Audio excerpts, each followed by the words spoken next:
Right then, Jeff, we are live. We're rocking. Rocking in the sucker. Lovely. Right, so welcome everyone who is joining us now or catching up a bit later on due to whatever scheduling conflicts we got going. Jeff and I are going through the reveals of some fleets and the full pairings for this Earth Federation Romulan War campaign. Jeff, we are live. We're rocking. I better get rid of that. There we go. Brilliant. So, with no further ado, I'm going to go through what will be a visually intimidating map, but we have broken it down and we will take you through every single element so you know what you're doing, peeps. So we are now heading through to the pairings map. Way, lots of colour. Apologies for those that are colourblind. We don't know. But so, Jeff, would you kindly explain the carnage we see in front of us? Yeah, it's quite bright, isn't it? So we were pretty ambitious with this event, the Earth Romulan War. I decided to ask every player how many games they wanted to play, and as you know, people could submit either on the Federation side or the Romulan side or both sides, and so there was a whole lot of complexity to the pairings. So I made a map where the yellow boxes are the double agents, the people who are playing on both the Fed and Romulan side. The blue boxes are the Fed players, and the green boxes are the Romulan players.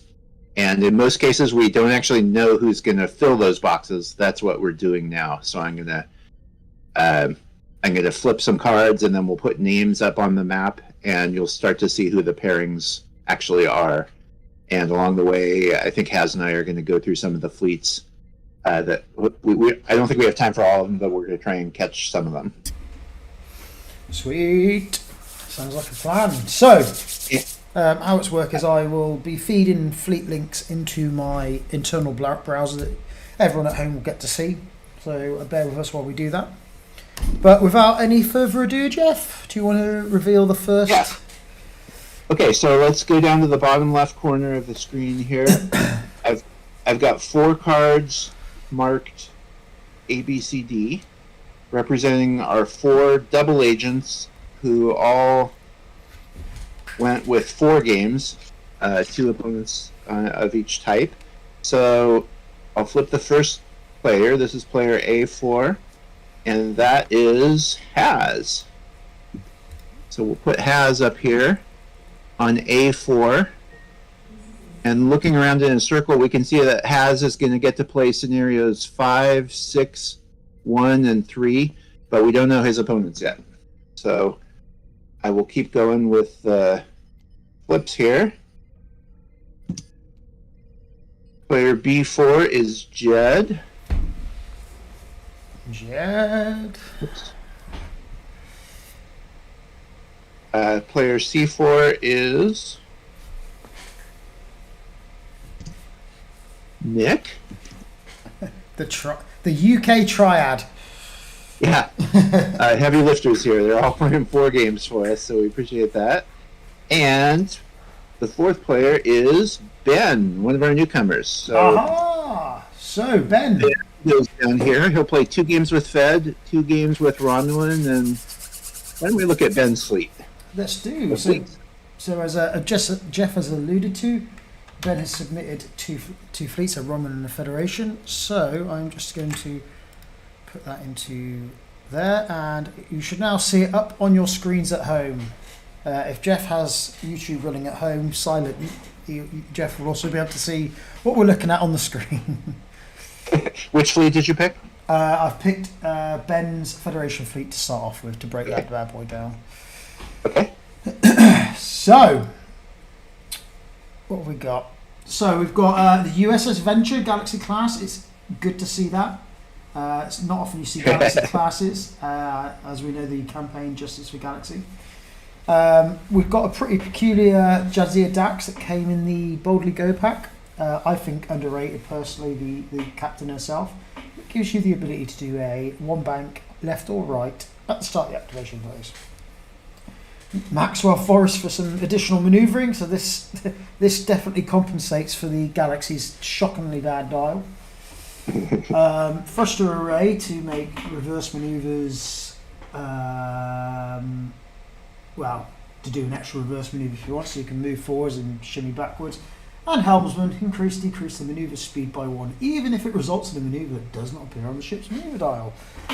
So definitely overcompensating, definitely compensating for the inability of the Galaxy to turn. It should be nipping around quite a bit, actually, to be fair to it, with Jadzia and Maxwell. Not much in terms of offense or defense, but if you can, it's kind of like what am I thinking? It's like an interceptor, really. I'd look at this venture as.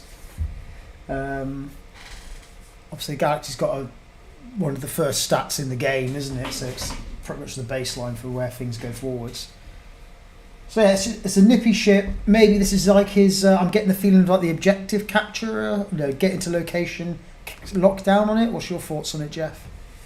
Yeah, it's a good point.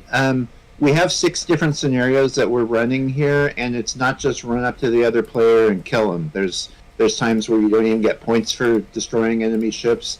So maneuverably, this definitely gives some advantages, and it's a luck of the draw which scenarios you get. But it definitely makes the Galaxy much more maneuverable and maybe a much better player in some of these scenarios. And then backing that up, you've got the formidable brand new Prometheus class, or USF Prometheus specifically. Now this will be you'd expect this to be the offensive powerhouse. You've got Robert DeSoto, is that a new one? Each time you defend... No, that's an old. That's old. Oh, hold on. You may reroll a number of defense equal to the number of crew. He's got 3 crew on there. He's got Agility Enhancement Sulu, which is one of my old previous cards I used to use over a year ago. He's got Riker. Basically, this Prometheus is going to be really hard to hurt. You've got Valeris, so you do greens, you get a free evade token, actually. Oh, this thing is not getting killed. Yeah. The disgusting Prometheus regenerative shield at 2 points. So it's going to be an absolute nightmare to kill this thing. So this. Yeah, I wouldn't even bother trying. So yeah, it doesn't bring much to the table in terms of being able to put out consistent damage. But what it does do is it's great for like the king of the hill kind of element. So you've got your USS Venture to get early position and to maintain that position and flexibility with the manoeuvring. You've got the Prometheus for this is my space, I'm going to own it. And then I see in the bottom, which people can see at the bottom of the screens, here's your hammer, the USS Sao Paulo. This is going to be dishing out the damage. This is the knife that they're bringing to the fight. You've got Worf, you've got the ship's ability, recycling all of the battle stations. Picard maneuver, which one you don't often see. That will help get the ship really quickly to where he wants it to be. Yeah, more maneuverability. Yeah. Yeah. All attacks against your ship as well are -4, so it gets it where he needs it, gets him to range for the phaser cannons, and naturally ablative armour for the extra defence and crit mitigation. And it's quite modest at 34 points as well. So you can see the archetypes nice and clearly in each one. Nice little rounder fleet, I'd say. Take a quick look at the Romulan too. Yes, let's have a look. So let's go get the link for Ben's Romulan fleet. Now this is going to be obviously different because it's going to be Romulan. But the Romulans are different kind of. Well, I'm not very used to actually. Yeah, maybe I'll talk about this one then. Yeah, go for it. Okay. Yeah, so did you get the link up? Yep, links up. Prototype 2. Yes. Yeah, so it's fun to see a Romulan drone ship on the board. We don't get to see those much, but it's a beautiful model in real life and in tabletop. So Jahamel, the Romulan drone pilot, with those weird drone ship only things, disguise protocol to cut down on attack dice, and of course the first showing so far of the new Romulan cloaking device, which is going to be really fun. Really fun. So this is a great card to put on the prototype because, as you can see from the action bar, it does not have the cloak, but the cloaking device does add cloaking to it. So this lets your drone ship cloak and also echo because it's a Romulan ship that can do a free echo. So it's a fantastic card to put on the prototype. This is going to be another ship that's going to be really hard to kill. Common element here to Ben's fleet. Ben, by the way, we didn't talk about him. He's one of the ones who's helping us out more on the programming side. So he's contributing on some of the Utopia improvements that people will have seen. So we're really excited to have Ben and Kurt join the crowd and give some expertise that we didn't really have in the group much. So that's been a huge boon to us. So the scimitar, a cheaper scimitar, name ship and generic. So we expect to see a lot of those on the Romulan side. Ricard and the old favorite Mendak to boost the captain's skill. Auxiliary Power Core, which I've seen in a lot of fleets this time, to absorb those oxes and still give you the ability to take actions even when you would normally have an ox. So that's a good choice. There's a lot to do in these scenarios and a lot of special actions that you want to leave yourself the option to have. Triphasic is hiding some sort of 5-cost weapon. We don't know what. There's some promising options now on the Riemann, but that will remain to be seen for the play of the game. And finally, tactical officer. Oh, I'm sorry. It's more than likely going to be the Romulan plasma torpedoes. No doubt It in could my be. mind. Oh, yes. Okay, yeah, yes. Please act accordingly, assuming that. The last ship is a Romulan science. Oh, sorry, not the last. There's a little 12-point RSV in here with ultritium explosives, which tags another ship with a crit. Haven't seen that one much, so that'll be another fun little bit of Romulan trickery. And Bokra. So this is kind of a ganking ship, I guess. All three of those cards. You can put time tokens on a crew. You can discard a crew. And you can hit it with a crit. So that'll be a really annoying ship, and if you kill it, you only get 12 points. So that'll be a puzzle. The last one, Twilight's Wrath, one of the new ships. It's a D-Deridex that when an enemy ship performs an action, you get to do an echo if you're cloaked. So that's going to be a lot of fun. And to go along with that is the Romulan cloaking device. So fun banking echoes, echoing twice in a round. It's worth mentioning to people that the Romulan cloaking device says you may use the bank template when performing an echo. So ships like this that get 2 echoes in a round, you don't get 2 bank echoes. You only get 1 bank in a straight, but still incredibly maneuverable ship. So a lot of defense, a lot of maneuverability. I think Ben's games will be fun to watch. He seems to be equipped well for this scenarios. All right. Okay, let me drop that then. And you may now reveal your next card. Okay, this one is not a pile of cards. It's just one card. That's because it's one of our double agents who's getting asymmetry in his pairings. He's going to play 3 games as Fed and only 1 game as Romulan. That's Dan. So we ended up getting a lot of Romulan fleets right at the end. So we had to use all of that flexibility that players provided when they submitted. And so Dan is a double agent who shows up twice on the board. He gets 4 games, and we still don't have any pairings specifically to talk about. So I guess I'll just keep going with the F and the G. Yeah. Now F and G, these 2 players will shuffle up their stack of 2 here. These players only get 3 games rather than 4, but they're still doing some heavy lifting, facing both Romulans and Federations. So Rob S. is back in the mix. We're glad to have him back. He used to play with us a bunch and hasn't played in a few months, but he's back in business. And he's on the list of destiny. Yeah, let's look at his fleets. Yeah, so loading it up now. We've got his Federation fleet to open up the analysis. So, just open it on my end here so I can break it down easier. Ooh, yes. So, dipping into the ships of the line pack quite heavily. We've got ourselves a USS Sovereign with free action Picard, probably definitely one of the better Picards. You got Hayes, which is not an admiral you see very often. Hayes is quite an old card. Fleet action. Thunderchild. Yeah, Thunderchild, which is quite a hard pack to get hold of these days. All friendly ships within range 1 of your ship gain +1 attack die, and that's a fleet action. Federation prototype, which obviously works because it's USS Sovereign and it's a Sovereign class. Reinforced shielding, so it's a tough mother trucker with 5 hulls, 7 shield. Task Force Commander. Choose a faction, so it's obviously going to be Romulan. Target up to 2 friendly ships. That and the target ships get +1 attack and defense guy against ships of this chosen faction this game round. So it's a 1-use only card with a range of 1 to 2. He won't be coming up against Federation, so I'm not going to bother with the rest of the text. And then finally, Mr. Hobson himself. If you're cloaked, you get to take two defense die off the defender.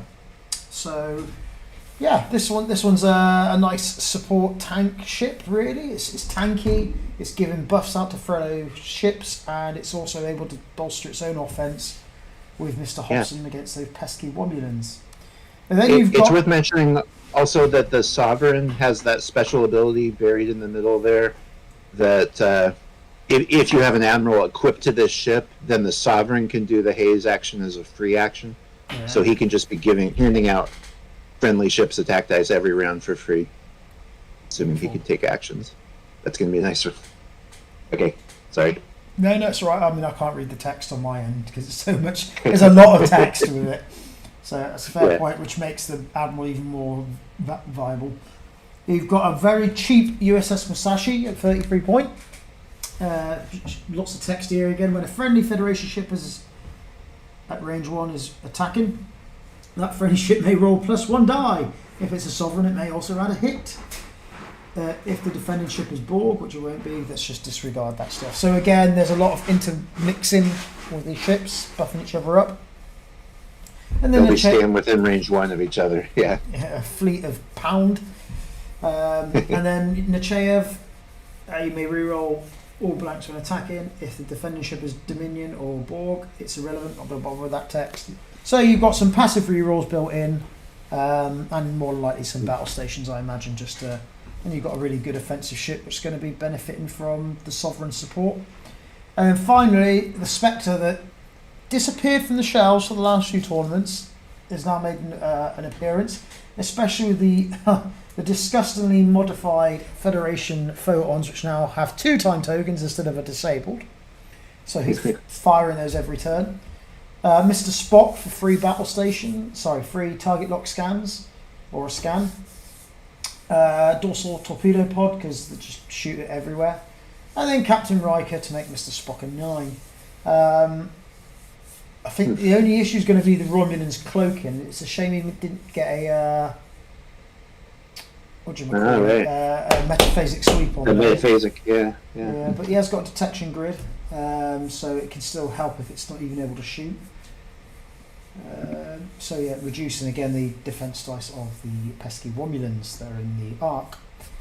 So yeah, and with those, with the fact that it makes those Federation photons cheap, it's not that massive amount of a cost if you can't get the target locks, and it still chucks up 4 attack die, and it still reduces it. Again, a lot of these ships are really nice supporting, intermixing with each other, and yeah, you get the impression it's just going to be a floating wall of death is the idea and the approach. And since it can shoot in any direction with those torpedoes, there's probably going to be a target out there that's target lockable, you'd hope. We'll see, I guess. Yeah. I mean, you've got to expect the Romulans to be cloaking a lot, but it's all circumstantial. When the opportunity arises, maybe a Romulan's fired, decloaked, you can still target lock the following turn, and then that'd be the opportunity to work some magic, wouldn't it? Really. So, especially with Spock's free action for the target lock, it's just that initial going into combat. You won't get the target lock. Yes. But late, but then it's like you've got 2 Sovereign classes that are pretty tanky coming at you as well. So what's your target priority going to be? So hopefully they'll be able to just spread that about. And then onto the Romulan fleet of his. That is now on our screens. Okay, I'll start, I guess. So there you see another scimitar. This is the new scimitar. The slots are a little different, but it's not that different from the old scimitar. And we've recosted the old one to also be 34, so a couple options there. the new Shinzon, who's very expensive and very powerful, giving you that sought-after Romulan battle station on your action bar. And you can do it for free as long as you're cloaked. And of course, the scimitar is going to be cloaked very often. Auxiliary power core to absorb those oxes the scimitar generates. And of course, the interface generator, just in case one big attack slips through, you can just wave the card at your opponent and only take 1 damage. So that's a nice ship, nice compact, some really good cards. The Hakona, perfectly suited for a Romulan pure fleet, because the Hakona gets extra attack dice for every other Romulan ship in your fleet, up to a max addition of 4, which is really good. Effectively, is going to be 3 because of the rule of 3. But nevertheless, a great card to put in the fleet. Captain Salatral, I'm not sure how you say it, but she has the ability to become Captain Skill 10, which is pretty cool. Getting those early attacks in if you got the faction right, and of course she will choose Fed for this. Jurok Scout Vessel, we're definitely seeing more Scout Vessels, which is nice. They've been sort of brought back in the mix with the new releases. And Denatra and Cloaked Mines. I guess that's the first Cloaked Mines we've seen, but I'm sure won't be the last. We have had restrictions on Cloaked Mines in the past, and those are completely lifted for this event. And so we expect Cloaked Mines to play a very big role in the Romulan arsenal at this event. Finally, the Galgathon, another ship class you don't see much, the Romulan Bird of Prey, but it's a fun ship, especially this one. It's got a nice power to fire those plasma torpedoes without needing a target lock, so you get some nice action economy there. And Captain Liviana to help you stay cloaked. So those plasma torpedoes are getting time tokens on them, so 2 out of 3 rounds you'll have at least 1 plasma torpedoes available to attack with, and you get all your blank results re-rolled. So it's only 23 points, and it's only got a primary weapon of 2, but that ship is still going to hit pretty hard. So can maybe save its target lock for re-rolling for quality. It's a nice fleet. I like it. Two things that stick out for me is firstly, Cloaked Mines have had some tweaks, haven't they, with certain scenarios? Two of the scenarios, scenario 1 and 2, each have a thing in the very middle of the board that you have to treat like an enemy ship for purposes of placing Cloaked Mines. So you can't just dump your Cloaked Mines in the middle of the board. You have to be a little more circumspect and put them nearby, within range 2 of the center. But that's only 2 of the scenarios. And then what I like about this fleet as well is the cost of a lot of the ships. I mean, like the Scimitar is always going to be an expensive ship. Let's just deal with that elephant in the room. But it's not. He's not gone the full 50 points with it like you would be tempted to do with a Scimitar. Mm-hmm. You've got the interface, which we know is a really powerful card in of itself on such a tanky ship. And then, but 32 points, 19 points, 23 points for the Galgathon with its torpedoes. I just like how those points are spread out, so it's not a massive loss if you lose one of those ships. Yeah. Even if you're trading capital ships, you might come out ahead a little bit since it's only 46. Yeah. So that's nice. Right. So back to the board. Okay, our final remaining yellow player here is Axel, another player who used to play with us a bunch a year or 2 ago, but he hasn't played in a while. He just had a birthday a couple days ago, so happy birthday, Axel! And let's look at his fleets too. Boom! Right then, so having a quick cheat look on my end. Right then, so Axel running a triple fed fleet here. The brand new USS Prometheus. Federation prototype, ablative armor and regenerative shields, so going to be an absolute pain to kill. You've got a Cisco you don't often see. So during the Royal Defence, I think this Cisco comes from the USS Defiant pack, doesn't it? I'm not sure. Yeah. During the Royal Defence step of the combat phase, if your ship is in the forward-facing arc of 2 or more ships, roll 1 extra defence die against all attacks from those ships.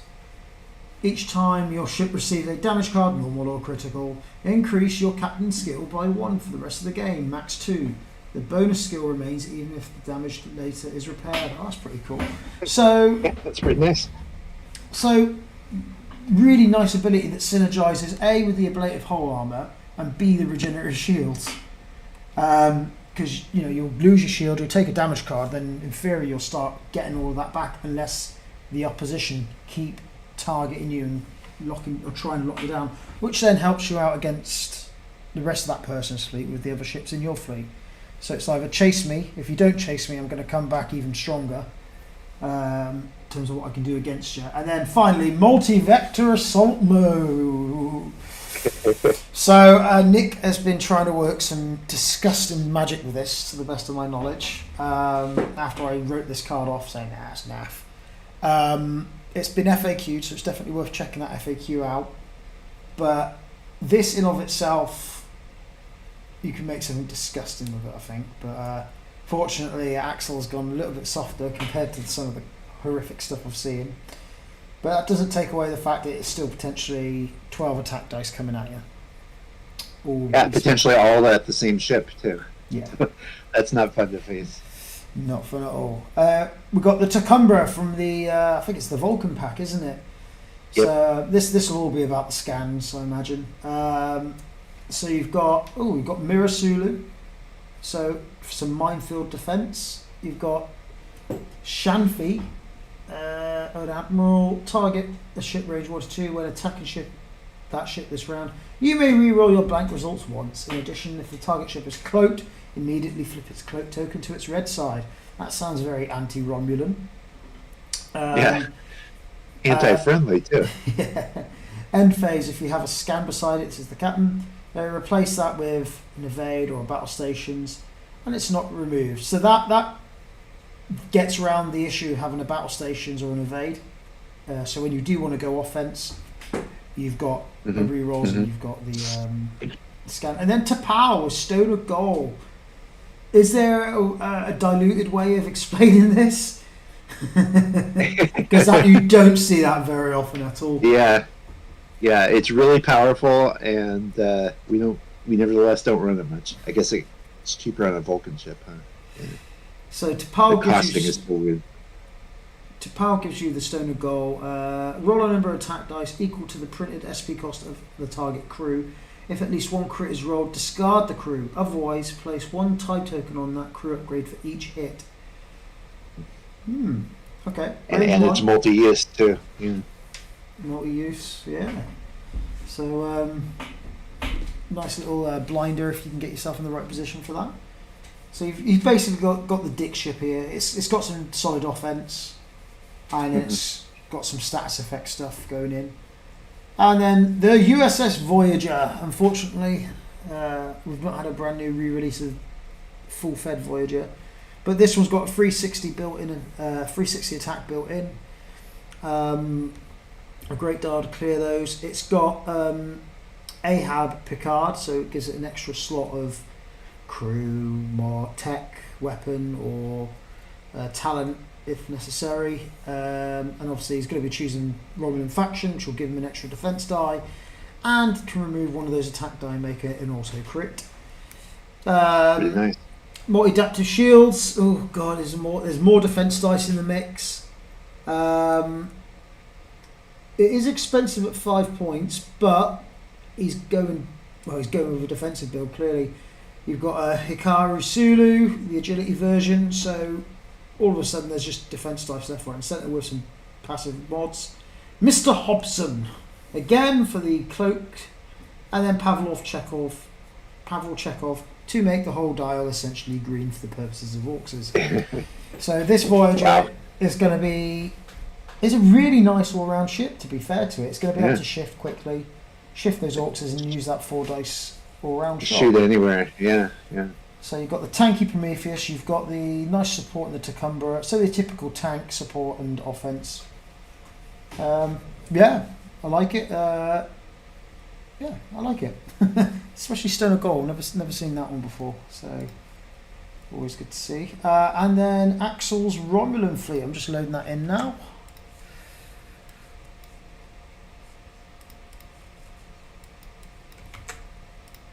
Is it up? Yep, it's up. Okay.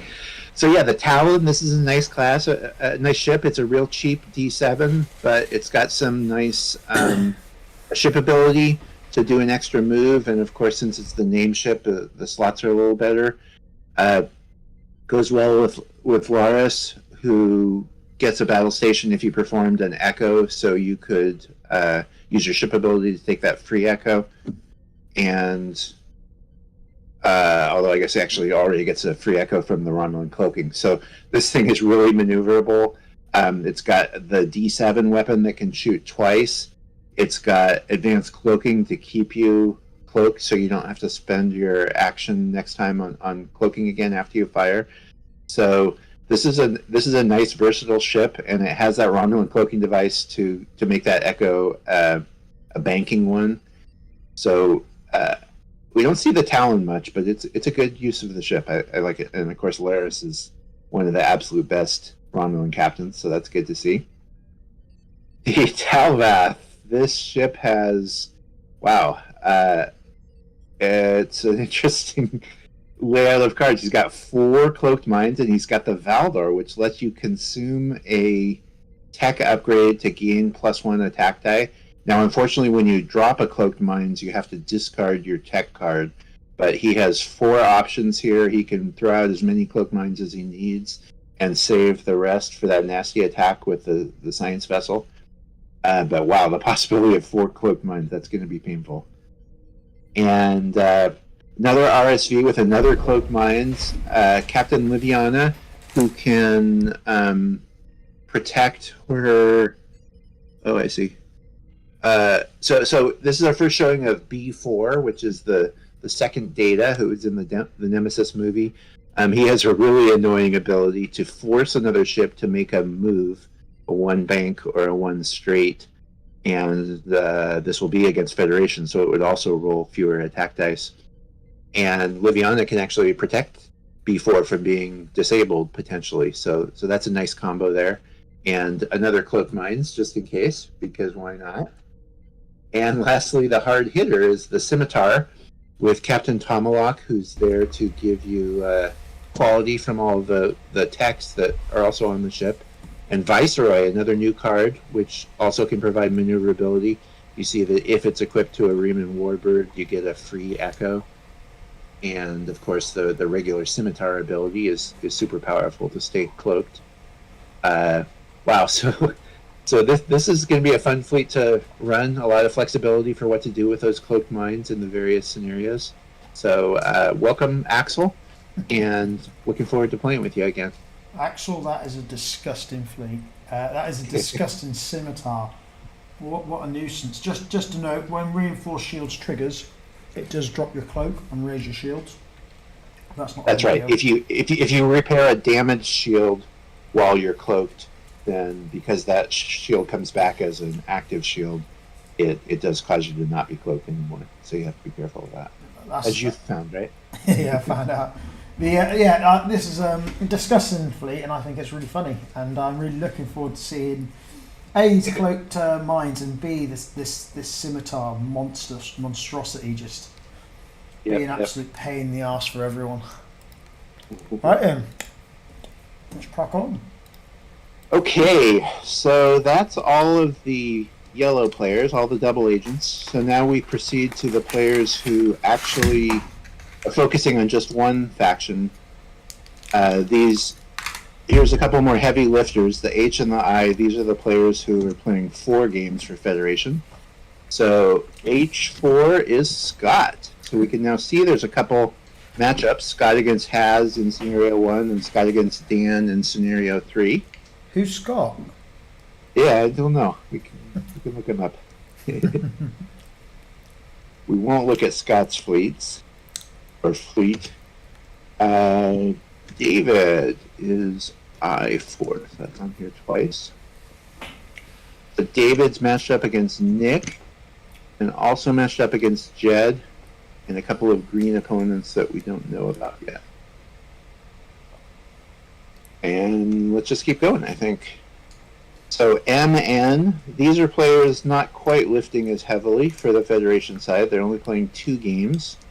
There's 2 of them in here. We'll shuffle them up. Player M2 is Sam. Very happy to have Sam playing with us again. One of our most accomplished players, in fact. He's a 2-time Fremont champion. And he will get to face Nick and a player to be decided later. Actually, can we bring up Sam's Fed fleet? I would like to, I guess his only fleet. Go for it. It is up. All right. Fair play, Sam. Oh shit! Just fell off my chair. Nice one. That's yeah. Definitely digest this one for us because yeah. I don't know if it's a good sign to have someone laugh at your fleet when they see it, but it is a fun one. He's got Deep Space Nine. That's going to be loaded up with a Sakharov. So he's got somebody under McCoy. He's got Chulak to give you a bunch of scans, and he's got Spock to benefit from the multiple scans. So if he can get those aboard Deep Space Nine has this new mean card Type 10 phasers to give you extra attack dice and quality on them. And additional phaser arrays, one of my favorite cards, giving him 2 primary weapon attacks. So you might want to stay away from that DS9 once it gets fully loaded up. And then, because why not, the Sao Paulo cannon with Captain Worf and phaser cannons to give you perfect quality for your 2 attacks. All kinds of other stuff. Calculating for a better captain skill, metaphasic, to give you a target lock on the enemy ship for free. One of Sam's favorite cards is Sarita Carson. We don't see that much, but at the start of the combat phase, you can just nudge forward 1 or 2 ahead with a red, but that can get you just where you need. And the red doesn't hurt you that much because it gives you an ox, but you've already done your actions for the round. Christopher Hobson, we're really seeing him a lot, huh? I guess Romulan opponents is a thing. Experimental Torpedo Bay, holding something nasty. Maybe that's what that metaphasic sweep is for. I'm not quite sure. But overall, it's a fun fleet. Sam was one of the highest bidders, which means we weren't sure if he was going to play Federation or Romulan. I was kind of hoping he would get Federation so that this fleet could see the light of day, and it will. But it'll be kind of important to get the right scenario because some of those might be a little bit of a challenge with the DS9 slowly lumbering around. I just love the fact that there's a DS9. That's makes Yep. It takes me back to the time when Jed ran it last year, actually. Oh yeah. And it created so many awkward situations for the manoeuvring. So yeah, brilliant. Obnoxious, I love it. So I guess we can see here. Sam is going to get to play the Tholian one, and he's going to get to play Scenario 6. So DS9 may have to enter the Paulson Nebula. That'll be fun. Okay, and our other player who is fed and playing 2 games is, unless I'm very mistaken, Jack. So Jack shows up here at N2,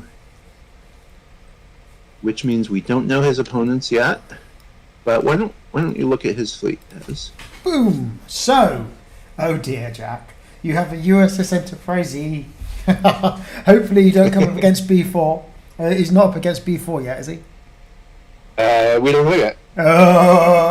Anyway, for what it's worth, Enterprise E, absolutely fantastic ship. Obviously, one of the older ship cars doesn't quite benefit from the... Well, actually, looking at the Sovereign itself, that's 29 points anyway.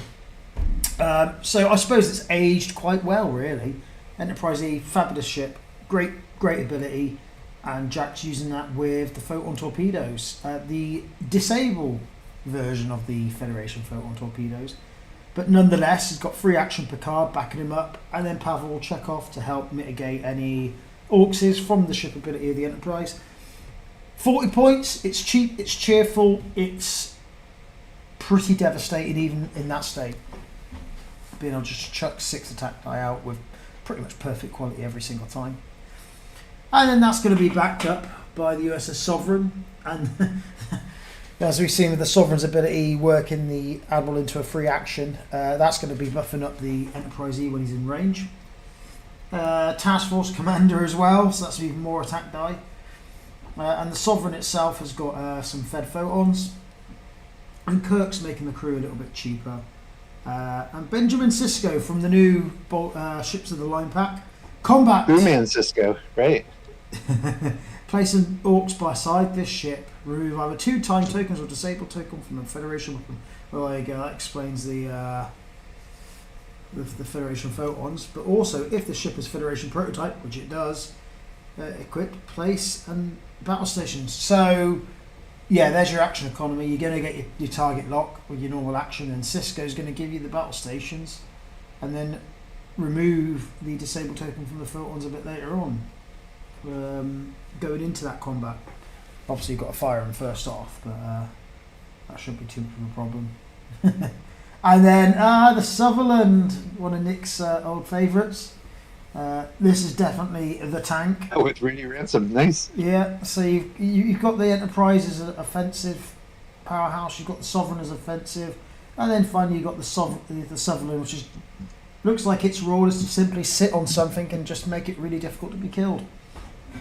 And again, if you're busy trying to kill this thing, which is going to be really difficult, it's going to allow the 2 Sovereign classes to destroy you, simply put. And it's a really good price point of 36 points. So Ransom gives you defense die when you evade, reinforced shields. Valeris, you're going to want to do green maneuvers with the ship anyway, because it's where it wants to be. It gives you that another evade token, not another one. It gives you it as a free action. Sorry. Shelby, reroll your blanks, or one of yours, and then Riker for passive modification and another green die. I like the blend of these 2 fleets. There's no support ship per se. You could argue the Sovereign is, but it still hits pretty hard like the E does. So Ship, yeah. That's a nice blend of fleet that is, and there's a lot of hit points to chew through in that one as well. Worth noting. So that's pretty. And it's simple and effective. I like that. Nice and simple. Brilliant. Nice one. Who's next? Okay, so back to the pairings here. So you can see Jack is not facing Nick. I was wondering if we were going to get ourselves a Welsh Derby there. I think I'm pronouncing that right, between the 2 Welsh devotees. But instead, I'm not sure who Jack will face yet. So we'll keep going. And we've got 3 players here at the JKL. These are players who signed up for 3 games as Federation. And so we'll finally get to fill out some of these matchups a little bit more. Player J3 is TJ, so he will be an opponent of yours, Has. And 2 more unknown. Let's look at TJ's fleet. Let's, because I think every time TJ and I have matched up, I've always clinched it. Diplomatic, So there's no time like to have more pressure. Oh yeah, we've got a USS Hood. Okay, so let's put the fleet up on the screen. So USS Hood, great against cloaked ships. He gets an extra attack die if the ship is cloaked. That 180 arc, making it easy to lock them down. Keogh, actually a captain I quite enjoy flying casually. I think I've got Keogh in my Fed fleet actually. Again, making use of that 180 arc to change the offensive dice. Task Force Commander, which we're seeing quite a bit now, for the extra offensive dice. Multi-phasic shielding to protect his crew and captain. And then finally a Type 8 phaser array. So ultimately this ship is probably going to go in with a good chance of having 5 dice, typically, because of the Romulan knack for cloaking, which really brings the Excelsior class right up for, what is it, 28 points? Really?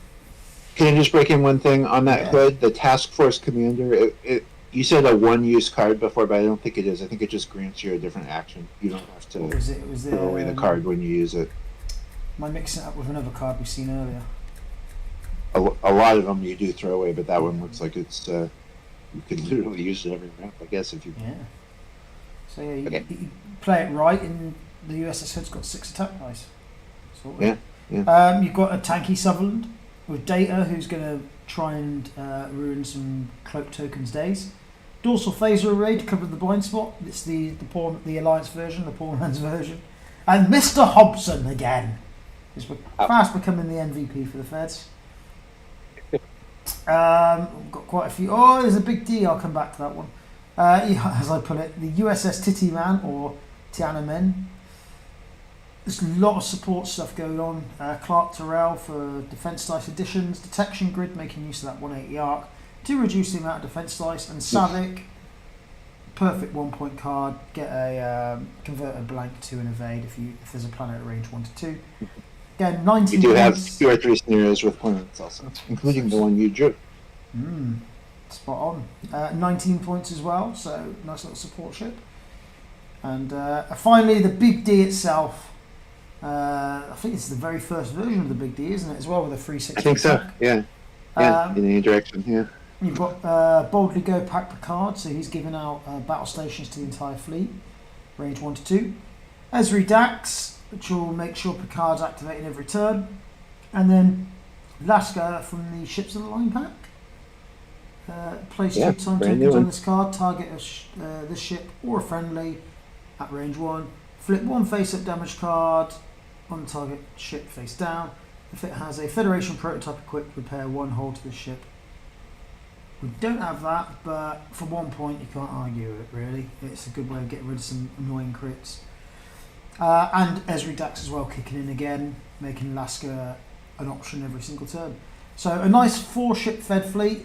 Lots of stuff you don't normally see, which I appreciate, like the Hood, the Enterprise D, the Tiananmen, Clark Terrell, Data. I'd say a little bit. Yeah, and a 4-ship fleet. It's nice to have those battle stations from Picard. He's really going to be handing them out there, which is super handy, especially on that Hood. If it can roll 6 dice with a battle station, that's not going to be fun to face. Yeah, and they're all relatively cheap as well. So the Hood's definitely offensive. The Enterprise D is there for the support. Tiananmen is there for the defense for everyone, and then the Sutherland is your tank. So you can see all the archetypes in there. It's just he's managed to get a little bit extra spice and flavour in. So that's nice. I like that. Yeah, and so there's TJ's fleet. It's worth noting that TJ is writing up a bunch for us on this event, the Earth Romulan War. He runs the blog, A Good Day to Roll Die. And he's already written one thing, and I'm sure we'll get to read more about his experiences on in the conduct of the war. Sorted. All right, who's next? Okay, so that was... Okay, the next one is going to be K3, which is Tristan, who is playing 3 games. He's in here twice. Put him there and down there.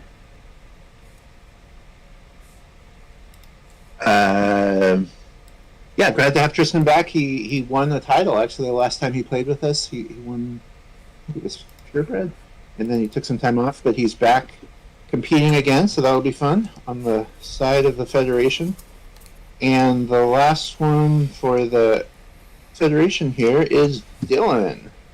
Dylan is another player who played with us a long time ago, maybe even 2 years ago. He was there for the first league stuff, and he played in a Klingon group with him. So I've played him once, but it's been quite a while. So glad to have Dylan back. Why don't we look at his fleet? Let's have a look. So it's up on the screen there for us, and I'm just loading it up on my end for more ease of seeing. So we've got the Big E itself yet again. Always love seeing that ship. Benjamin Sisko, a really good card to go with it, purely for the removing of the orcs, which mitigates the ship's ability issue. 2 copies of the Time Token Federation Photons. Perfect. You can't argue with that. Mr. Hobson, and then finally Vorik as well. So that's for 42 points. That's a really good build for the Enterprise. It's not quite up there to like the most expensive, but again, as I've said before, photons. The fact it doesn't need the target lock, so we know we're going to be battle stations in, and it's just going to be perfect quality all the time. And with -2 to the defense die, nice.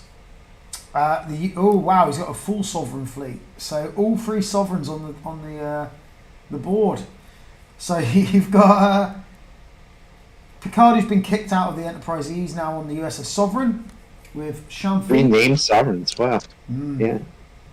Beautiful. Federation prototype.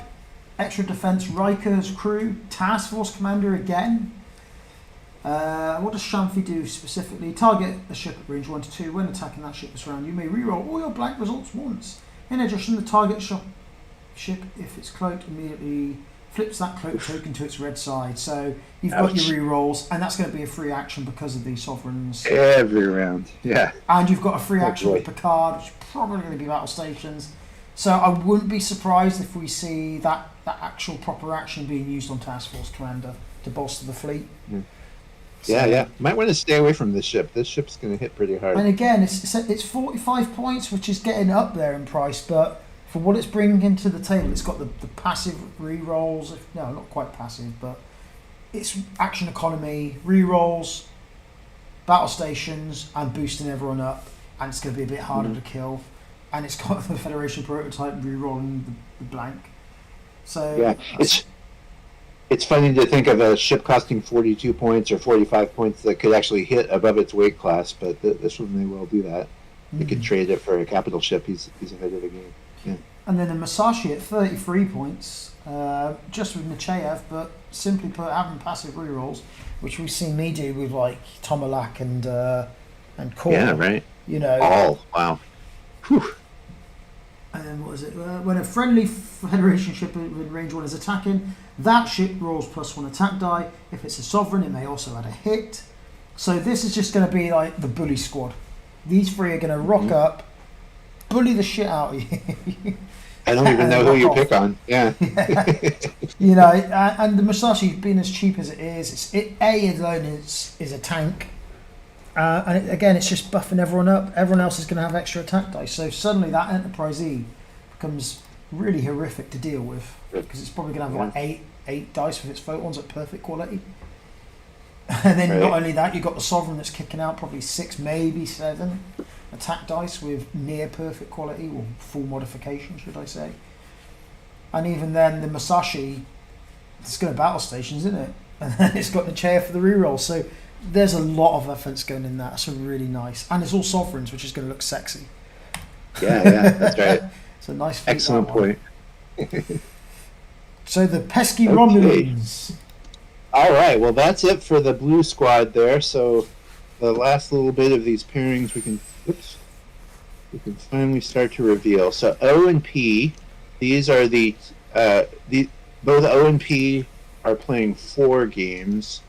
So some more heavy lifters here. O4 Romulan is Eric. So Eric suddenly has 4 opponents there: Scott, Sam, Dan, and Nick. I think let's keep going. Let's get these pairings. Player P4, last minute submission on the Romulan side was Jerry. Another player facing 4 opponents. So we can now see some of those matchups. And let's just keep going because I'm particularly interested in this next pile. This is U and V. These are the 2 players who are playing 2 games on the Romulan side. Player U2 is Jeff. Who am I facing here? I'm facing Jed and Rob S. Scenarios 2 and 3, very nice. I like it. I was really hoping I would get to play the dilithium one, and I'm glad to see that I do. And player V2 is David M. So David, one of our mods, hasn't competed in a while, but he was attracted by the possibility of playing some of these fun scenarios. So he submitted a Romulan fleet. Let's look at David's fleet, actually. It's up on the screen. Take it away, Jeff. Okay. Oops. David. Yeah, there he is.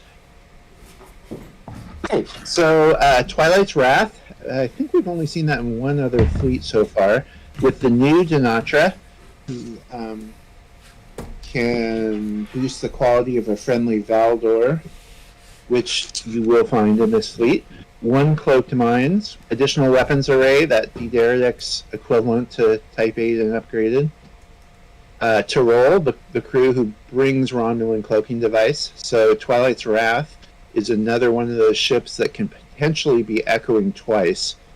Because of the ship's ability, you get an additional echo that's actually granted when the other ship performs an action. So you can, I think you can do it right away, or you can save it up for your time. So 2 echoes for Twilight's Wrath, one of which can be a bank echo. So that's going to be a nice maneuverable ship to get Denatra in just the right place, and also a little bit of hard hitting. The Valdor that performs a green maneuver, it adds an attack die on top of the +1 die that you are probably already getting with Laris for your Echo, and +1 attack die if you did a 2 bank or 3 bank. So that 2 bank is green. So the Valdor is nice and maneuverable, can clear those Oxes if you get them. But Laris is going to be a hard hitter. If you have Echoed, then he gets you a battle station, and maybe all the way up to 7 dice on this ship. So that'll be a good one. And his third ship, a pretty small fleet of cards here, not a lot of cards to talk about, is a generic Reman, costing only 32 points in the new release. Captain Shinzon, who's boosted all the way up to 12 with Navala. The Romulans finally getting one of those crew that can add 3 to their captain skill. So that's long overdue, and we're glad to see David running it. Shinzon is a super powerful card. He costs 6, but he gives you a battle station on that Reman, and it can even be a free battle station. And reinforced shields, the one that keeps your ship alive a lot longer. You take 3 damage or more, you repair a shield. So this is a nice fleet, nice, simple, straightforward fleet, but it looks like it will do pretty well. I'm not quite sure who I would pick on if I had to face this, but thankfully I'm a Romulan, so I don't have to solve that problem. Yes, I But, think it's nice balanced fleet. Yeah.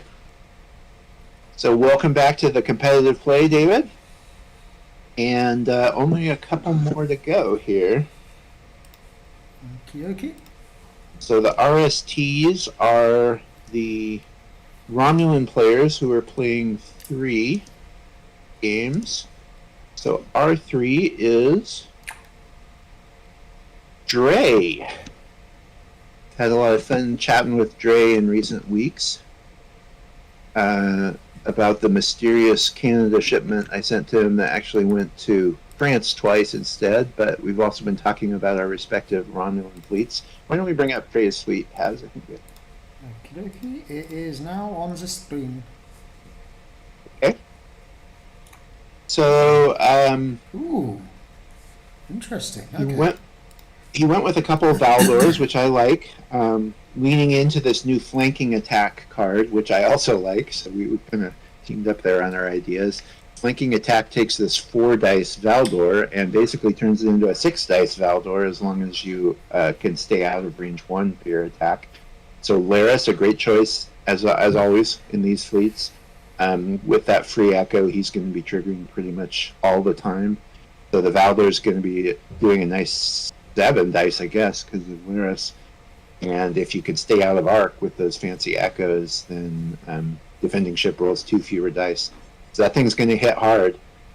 His second Valdor, another generic with Liviana for extra cloaking and doing stuff. Shinzon to get her up to 7 and give her a battle station, since there's no Laris to do that. And once again, the fancy echoes and flanking attack. So a couple of nice ships there. The Tal Shiar Scout, I think that's the first one we've seen on these, although there are some other fleets with it. That's a really annoying ship that can steal tokens from one side's fleet to your fleet. He's got Denatra, he's got the 3rd case of the Romulan cloaking device, and Romulan pilot. I think that's the first one we've seen here, to give you some extra mobility at the key point where you need to move a little further, and it's a free action, so you still get to do your normal stuff. Nice to see Romulan pilot there. And this was the last thing. He was trying to decide whether to have one more Valdor with its 4-2-6-2, and he decided to just break his Valdor into two ships that are 3-1, 3-1. So a couple of D7s with aft disruptor emitters to shoot in any direction, and a couple more ships in there to be doing stuff, doing actions, moving around, picking up dilithium or what have you. So I think this might be the first 5-ship fleet we've seen, but it's packing a lot of power in it. So, And again, nice because he's got 5 ships. The points are nicely spread out. I think my favourite bit has to be the 2 D7s. I think I played against Scott. I had 2 Daredexes or Valdors. I think it was 2 Valdors, and I just had 3 D7s just chucked in there. They'll be punching way above their weight class and bringing more to the table than what they look like on a piece of paper. So, very interested to see how that plays out. Right, no one's going to want to attack them because it doesn't really get you much. It gets you 13 points, but they're just going to sit there taking actions and doing damage. So that could well be a ship that punches above its weight class again. All right, so glad to have Dre competing again. Let's get back to the pairings, which we're almost done with, I'm afraid. S3 is Ellis. S3 goes right there. Ellis, probably the biggest Romulan fan in our group. Some might disagree with that, but he's always waving the green flag whenever possible, and so he is pretty much the fleet admiral of the Romulan side here. So 3 games for Ellis, and the final T. I think this is the last fleet we'll look at. Let's look at Fish's Okie dokie. I shall just get fleet. the link ready. We'll put Fish up here, playing 3 players. And the fleet is on the screen. Okay. So Fish, another player who's competed a little bit with us, but not too much, so we're glad to have him back. The PWB Tomal, a D-Daradex, with your old friend has Tomalak, getting some nice quality from those techs that aren't getting discarded. So that's nice. Disruptor beams to tack on extra damage, the Romulan cloaking device so it can dance all the way around. The Tomal you don't see much. That's a ability, disable up to 2 shields on the defending ship. And I think I saw this ship run a few years ago. My son ran it at a Fremont event, but looking forward to seeing this D-Daradex on the board. That'll be nice. And in fact, it's a full D-Daradex fleet. Nice. The other 2 ones are generics. First of all, Laris Navala is a great combo. He can do his echo really late, maybe even get out of arc of the enemy ship. Can do it with a bank, and he's going to be echoing, so he can get those extra dice and extra quality. And again, disruptor beams is a nice weapon to boost his dice a couple. With Laris, he could be easily rolling 6 there with really nice quality, and also that tacked on damage possibility at the end that disruptor beams gives you. So that's another ship that'll hit pretty hard. And the last ship is D-Daradex with Salatrell, who, again, because the faction is so easy to predict, is going to be able to turn herself into Captain Skill 10 attacker, so attacking first, outflank and Romulan cloaking device to maybe get yourself out of arc. And looks like, all three D-Daradexes and all 3 with the Romulan cloaking device. So Fish is leaning into the bank echoes a lot, and this will be a fun one. Those D-Daradexes are long living with the 6 hull. They're really hard to tear down, so he'll probably do some good damage in the meantime. And then finally, okay, so I put this to the end because we have a special guest competing this time. He's someone who has served only as Q in the past year, in fact. So it was fortuitous that he got letter Q here. Q is a role that's granted to someone who doesn't play in an event, but is there to make impartial rule decisions. But not being Q this event, because player Q4 is Brian. Brian getting 4 games on the Romulan side. We'll put them in there. So Rob, Jed, TJ, and Jack get to face Brian, who's our reigning great player in Fremont. We're really happy to have him competing again. I know he really wanted to try out those banking echoes, so he's another one who's leaned into that. So that ought to be a lot of fun. And there's your pairings map. So we'll put a picture of this up there. There's no rounds or anything. Basically, you can see who your opponents are, and you're welcome to reach out to your opponents and try and schedule whatever's convenient. We don't really know how fast we'll get through the games. Probably will take a few weeks. So some people, like I know Nick's on vacation, so Nick won't be available to play for several more days still. But people are welcome to schedule their games in whatever order they like, and we'll post the handles and the full public fleet links for everyone, so you know how to reach out to someone. And that's about it. Any last thoughts, Haz? Yeah, just 2. I've just put the pairings map image in your direct messages, just to speed. Oh, okay. Up. Thank you. And finally, for all those that are surrounding me on all sides, Dreyfus, TJ Scott, come at me, bros. So yeah, it's good. I mean, the turnout's fantastic. 4, 8, 12, 16. You know, you got. That's a good point. Yeah, there's 22 players, which is the most players we've had in forever. It's been a couple of years since we had anything in the 20s. I think so. That's fantastic. People were drawn, I don't know by exactly what, the faction pure, the idea that it's sort of a team event where you're really just contributing to your side. There's no real individual standings, or maybe the scenarios. I think some of these scenarios will be pretty fun, but a lot of them have never been tested, so we'll see how they go. It'll be a good one for the feedback. Maybe we should put a feedback report at the end, if people can participate. Yeah, sure. You know, tell us. Good point. Because it'd be a good building block for us going forwards in terms of like future events we plan / tournaments. Yeah. So yeah, definitely. Yeah, but yeah, definitely worth noting. You know, there's been a lot of change in the attack wing scene in the last 3 months. A lot of excitement coming up with the new Alliance pack. So sorted. So thank you for the time, everyone. It has been a long one, but as you can see, it was definitely worth it, especially for the nature of the event. And that's me all said and done.